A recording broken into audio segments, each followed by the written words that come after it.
This is it. It's done. I did it. You did it? Yes. You did it. God, oh yes. God. You did it. Yes. God Are dang. you serious? Yes, I got it. What? Oh my God. You did it. You did it. This moment was one of the most exhilarating and triumphant feelings I've ever felt. Like beating a boss I've been stuck on for way too long. The amount of time I've spent studying this game to get to this point feels like hundreds of hours. So much careful time memorizing, experiencing, and overcoming the challenges of Unreal. It started with a run of 11 hits, but quickly made its way downward as the situation demanded it. Near the end, there were other talented people also gunning for this achievement. Nas, a prominent record holder in the Unreal community, and more notably Shivaxi, a YouTuber and streamer who dedicated hours to marathoning runs for this game. They may not have won first place, but they have brought contributions to the challenge that I will be recognizing in this video. I'm going to reveal everything there is to know about how this run was possible. I'm hoping to display all the knowledge I've acquired during this time and have it be enough to start anyone off on this challenge, or just simply provide some entertainment while listening to this. So what is the no damage run? The no damage run is a run in which you must play from the beginning to the end of the game without losing a single point of health and without loading any saves or pausing the game to plan your strategy. You cannot take fall damage, even if self-inflicted, and you cannot drown. Any damage, no matter how minor, counts and will kill your run. It is not a run aimed for speed, however speed is usually something to strive for mildly. A typical run is about 2 hours, so anything that can be safely done to skim on time is less straining on the runner and viewers. A no damage run is about creating as much consistency as possible. If you don't know 100% that a strategy will work, that creates risk. And every risk is magnified in the grand scope of the 2-hour run. Saying something has a 1% chance of happening sounds really low during casual play, but the more you perform, the less the chance is you will make it through unscathed. After 100 risks, your chance of success is 37%, and 13% after 200. Technically, no trick is 100% perfect. There is always a chance, no matter how small, that something will go wrong. All you can do is make it the safest you can, and maybe the stars will align and you'll make it to the end. Performing skips in this run is not only important for speed, but in avoiding damage. One might first assume that the best strategy is to kill every enemy, so that you never get hit by them. But in reality, fighting them creates chances to be hit, so the best strategy is to hide from them. If you have a choice between engaging a threat and walking away from them, never interacting with them again, you should choose the latter. This isn't always possible. Some enemies you can avoid but will come back to bite later. Some enemies are required to be killed for certain doors to open, like this instance in Dasa Cellars, where you must kill 14 crawl in a row, or here where you kill 6 Skaarj scouts, or 3 Skaarj scouts, or 4 Skaarj infantries and 3 Skaarj lords, or, I think you get the point. This game heavily relies on gating progression with enemy kills, but even still, avoidance is prioritized over engagement. Skips become a natural solution. Most speedrunning skips for Unreal involve damaging oneself with a gun to surpass obstacles. Since this is not possible in the no damage run, there are very few ways to skip parts of the game, but those few ways are very helpful and very real. Let's start with skipping the first Skaarj of the game. This is a good introduction to the skips of the run. One of the main methods of skipping is by using dodge boosting. This game has a feature where double tapping a directional button will give you a quick dash in the corresponding direction. If you aim this dodge into a slope, you can give yourself a decent amount of height, but not enough to do miracle skips. One of the first instances is in this hallway. There's an invisible trigger that locks you in and slowly turns out the lights, leaving you blind for a while and then ambushing you with your first Skaarj encounter. This can be dangerous, so luckily there's a way to go around it. The edge of this misplaced tile is itself a steep slope, and can send you onto this wall. Once you're up here, you'll be able to hop until you've avoided the trigger, and you can move ahead freely. Next up is the Jumpboot strat on Terraniacs. One of the other forms of skips is using a Jumpboot route. There are a few locations in the game where you can pick up special boots that give you 3 high-powered jumps. These boots are different from the ones in Unreal Tournament because the jump charges drain by themselves over time, so you have to hurry. This makes Jumpboot strats a high-risk, high-reward strategy, because you only get one chance to perform it. If you miss the jump, you'll have to play through the rest of the map, which was usually unknown territory for me. I never had a backup plan for this happening, but I'd strongly suggest anyone else to do this. In this instance, I use a carefully planned route to jump around on pipes and ledges. Ultimately, if done right, this can skip a huge, dangerous chunk of the level. This is one of the more unique skips. It's more of a time saver than a trick to avoid enemies. Behind this gate and around the corner, there is a Skaarj. When alerted to the player's presence, he undergoes a scripted sequence in which he presses a button and traps you in the room with him. Then when killed, the door opens back up. The thing is, if you alert him before you open it, the inverse happens. He opens the door for you and shuts when he dies. Knowing this, you can bounce a grenade around this corner and run up to the gate. If you are within a certain radius, you will hear the button press, and you will be given a chance to kill him and run inside quick. It helps by making you fight less enemies, but can hurt you by creating pressure to kill him quick and make it in time for the door to shut. This definitely is not a necessary strategy. The jump boots in this level are a godsend. Using them, you can skip 90% of this painstakingly tedious and scar-ridden map. They are so helpful that they've been used in speedruns for years. In the no damage run, it requires a little preparation, but it is far worth it in advance. A normal playthrough of the map would be like this. Enter the main room, optionally go to the pointless side area, enable the emergency coolant pump, take out the ship's true containment field energy cores deep in the ship, go to the upper floors of the ship and bring the engines to full power, head to the end lifts and walk out. That might not even sound that bad, but it is a pretty long process when compared to how the strategy plays. You enter the main room, carefully kill all enemies you'd encounter on your way to the final lift, then grab the jump boots and jump your way to the end. The hardest part about it is taking care of the scout that can sometimes spawn inside the locked room, but the cost, as you can see, pales in comparison to the advantage that it provides. Skytown can be a pretty long map, but luckily the only thing stopping you from getting to the other side of the map is this lake that's too deep to jump out of. Or is it? It turns out that if timed just right, you can hop right out of the lake and avoid nearly half of the level. It sounds like a careless mistake the developers made in the map, but really it's very hard to pull off this jump. In fact, I've gotten stuck for nearly 10 minutes trying to do this at times, to the point where I've started to wonder if there are certain external factors at play that can prevent you from jumping out. Luckily, there is an alternate strategy just in case the game feels like playing mind tricks on you. You can instead do a series of complicated dodge boosts into the out-of-bounds area and make your way all around the same. Credit for this goes to Nas, who aimed to create a strategy that was easier to replicate. It may not be as fast as first trying to hop out of the water, but it sure works better and looks more interesting as well. First, let me preface this by saying the force field is one of the most useless, enigmatic items in the game, if you're playing normally.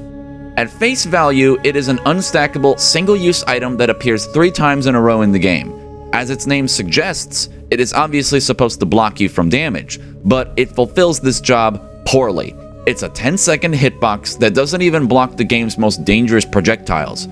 But in a no-save hover run, it is a one-time super utility that immensely shortens a long level. The force field is so unintentionally useful in speedrunning as a portable platform. I wondered if there was possibly some other great use for it in the no damage run. All I could find was this.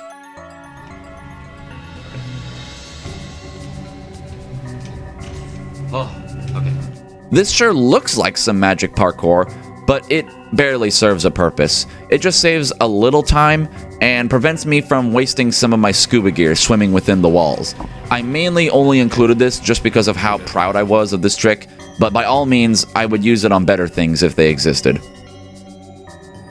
This is the last major skip of the game, and it's also one used in speedruns.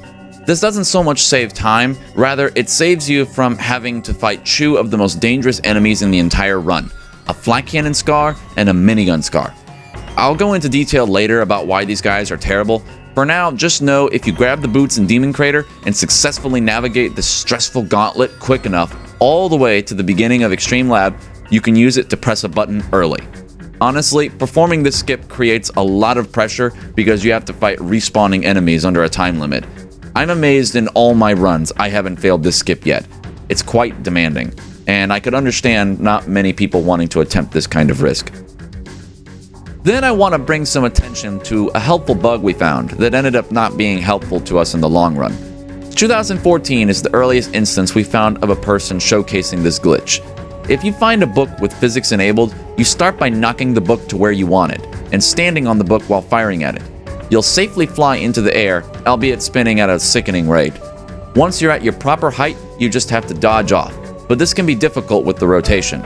There are only a few levels in the game with such books, but none of these levels really needed any highly elevated skips.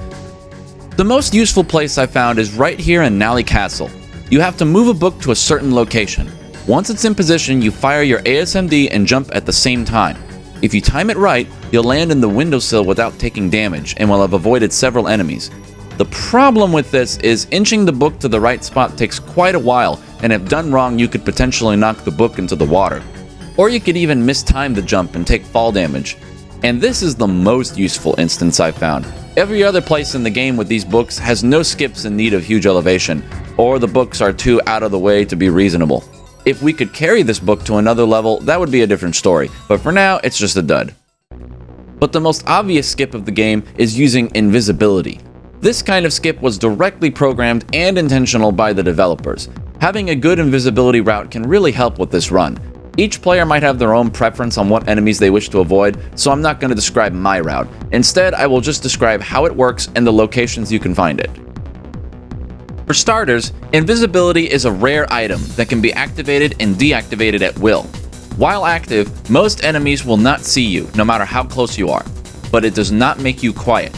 If you make noise, all enemies near you in their sight radius will fixate on you. Noises include firing a gun, falling from a height of more than 105 units, and locking on with the 8-ball. If you aggro an enemy and then attempt to cloak, you will not be invisible to them. By that point, it is too late and their aggression will spread to other nearby pawns. There are also some enemies in the game that cannot be cloaked from. Enemies spawned from a creature factory cannot be hidden from. A creature factory is just the name of the object responsible for spawning enemies mid-game. When a creature is spawned, the player will automatically be their enemy, and they will have knowledge of where you were at the time of spawning. This means they know where you are and will start pathfinding to you as soon as they can. That being said, there are some factories in the game that spawn creatures that won't pathfind to you, but will still be aggressive towards you. I'm not sure why this is, but bottom line is if they were spawned in, invisibility won't work on them. Here are all the invisibility spots in the game. In Vandora, you can throw a flare into this little pool, which opens a door. In Sunspire, this barrel in the middle floors will have one inside. And in Bluff, you have to move this statue, press the button, go into the catacombs, and wait for the ghost alley to open up the last casket.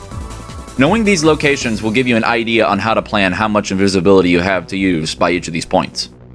Similar to invisibility, the damage amplifier is another inventory resource that can be utilized in the no damage run. There's not as much to know about it, but I will explain its mechanics anyway for clarity's sake. The amplifier is an item that when activated will multiply the damage of your dispersion pistol and ASMD by 4 times. Leaving it active slowly drains the charge, and firing the weapons takes a larger portion out.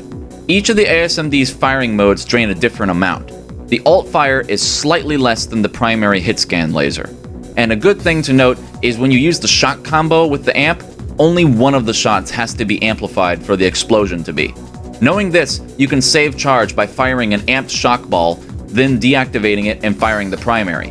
The button pattern takes some getting used to, but it is very helpful.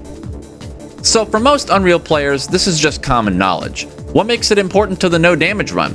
Well, you see, if you're in a situation where you can't avoid an enemy and you're forced into fighting it, that can be a stressful scenario. On top of that, there are some enemies that are downright scary to go toe-to-toe with. A good example is the Titan. He seems like an easy enemy because all he does is throw rocks, but these rocks are not fun. They bounce in seemingly random directions like a football. You may think you evaded an attack, but then seconds later a stray rock hits your back. The longer you stay in the ring with this beast, the more dangerous it gets. The best idea would be to get it over with quick. That's why amps are important. Spamming this Titan with amped shock balls is one of the highest DPS tactics in the game. Sure, you could deal some crazy damage with the 8-ball or flat cannon later on, but those weapons have a higher risk of self-damage, and you don't kill them as fast. But that's not it. If you use an amp on the primary fire, it deals crazy damage with no splash and instantly. A good example is here in Chisra. There's a Skaarj that can spawn right behind this door in my face, It's a narrow hallway and there's nowhere to retreat to. I'm forced to kill him with my limited weapon supply. But if I use my amp, I can kill him before he has a chance to fire his first shots. Either way, amping the ASMD is an easy way to get high DPS easily. The locations for the amp are as follows. In Doug, you can destroy the bridge and find it at the bottom of this water. In Terranix, you can find it behind the wall in the first quadrant you enter. It's the one without the slime. In Vandora Temple, you can pick up one in the room with the Vandora painting. It's basically an unavoidable pickup though, so you shouldn't miss it. In Nali Castle, there's an amp hidden beneath this staircase near the kitchen. You may need a flashlight to see it. In the Skaarj generator, an amp is on one of the 3 extensions from the core. So there you have it. That concludes part 1 of my Zero Hit documentary. It may have seemed a little tutorialish in hindsight, but I still got my info out, so I won't stress too much. I've found that I cannot complete this entire documentary without leaving my channel in a content drought, so instead I'm going to release this in parts. I should at least get what I have out there as I get it done. Stay tuned for Zero Hit Doc Part 2, title undecided.